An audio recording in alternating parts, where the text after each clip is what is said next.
ஒரு healthy and டேஸ்டியான பன்னீர் recipe எப்படி பண்ணுறதுன்னு பார்க்கலாமா? வாங்க. Hi friends, welcome back to my channel glow and grind with Uma. வாங்க, இன்னைக்கு சிம்பிளாக ஒரு பன்னீர் ஃப்ரை, அதாவது இதை நம்ம சப்பாத்திக்குள்ளே கூட வச்சு ரேப் பண்ணி ரோல் மாதிரியும் சாப்பிடலாம், பலாவு இதுக்கெல்லாம் சைட் டிஷ்ஷாகவும் பசங்களுக்கு லஞ்ச் பாக்ஸ்க்கு கொடுத்து விடலாம். ஸோ அது எப்படி பண்ணுறதுன்னு சிம்பிளான இன்க்ரீடியன்ஸ் வச்சு எப்படி பண்ணுறதுன்னு பார்க்கலாம் வாங்க.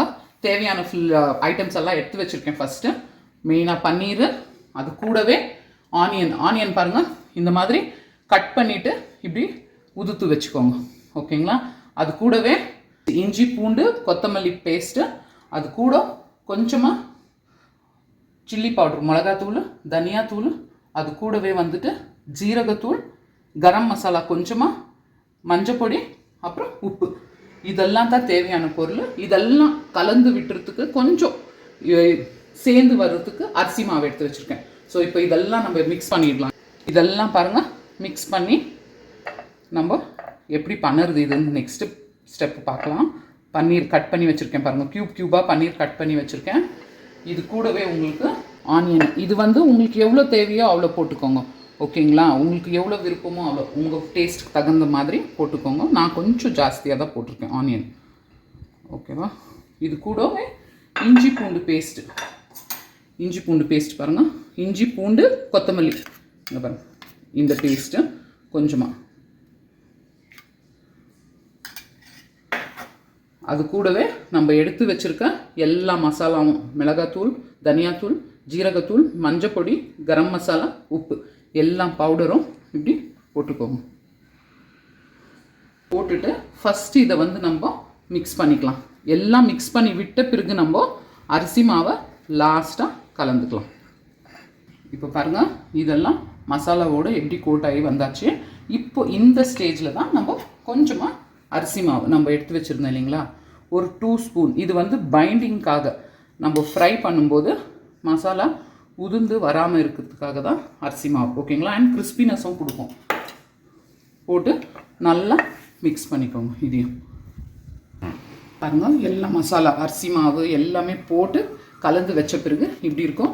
இது அப்படியே மேரினேட் பண்ண ஒரு 10-15 மினிட்ஸ் வச்சுக்கோங்க.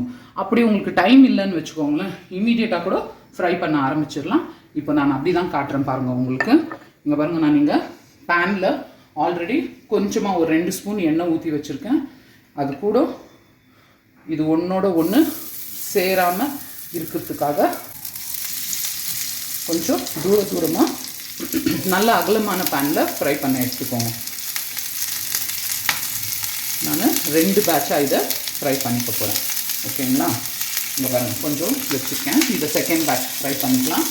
ஸோ இதை மீடியம் டு ஹை ஃப்ளேமில் வச்சு, ரொம்ப ஸ்லோலியும் இல்லாமல் ரொம்ப மீடியம்லேயும் இல்லாமல் இதை ஃப்ரை பண்ண ஆரம்பிச்சுக்கோங்க, ஓகேங்களா? பாருங்கள், இப்போ நம்ம போட்டு ஒரு 3-4 மினிட்ஸில் இந்த மாதிரி ரெடியாக ஆரம்பிச்சிடும். தெரிஞ்சுங்களா எப்படி செவந்து வருது பாருங்கள்? இந்த மாதிரி வரணும். இந்த ஸ்டேஜில் நீங்கள் இதை ரிமூவ் பண்ணிக்கலாம். இல்லை இன்னும் கொஞ்சம் உங்களுக்கு ஃப்ரை ஆகட்டும் அப்படின்னு பட்டுச்சுன்னா இன்னும் கொஞ்சம் நேரம் கூட வச்சுக்கலாம். பட் ஆனால் இந்த ஸ்டேஜில் நீங்கள் எடுத்துக்கினீங்கன்னா மத்தியானம் சாப்பிட்ற வரைக்குமே சாஃப்டாகவே இருக்கும். இதுக்கு நெக்ஸ்ட் ஸ்டேஜுக்கு போனீங்கன்னா கொஞ்சம் ஹார்ட் ஆயிரும் பசங்களுக்கு சாப்பிட்றதுக்கு. இங்கே பாருங்கள், தெரிஞ்சுங்களா? சரிதான், இந்த மாதிரி ரோஸ்ட் ஆகிருக்கு. ஸோ இப்போ இதை நம்ம ஒரு பவுலுக்கு ட்ரான்ஸ்ஃபர் பண்ணிக்கலாம். இதுதான் ஃபைனலாக இப்படி தான் இருக்கும். இந்த மாதிரி நீங்களும் ட்ரை பண்ணி பார்த்துட்டு எப்படி இருந்துச்சுன்னு கண்டிப்பாக எனக்கு மெசேஜ் பண்ணுங்கள், கமெண்ட் பண்ணுங்கள். என்னோட channel glow and grind with உமாவை சப்ஸ்கிரைப் பண்ணி வச்சுக்கோங்க. Simple and easy recipes, at the same time ஹெல்த்தியாகவும் இருக்கும். ஸோ தேங்க்யூ ஃபார் வாட்சிங். பாய்.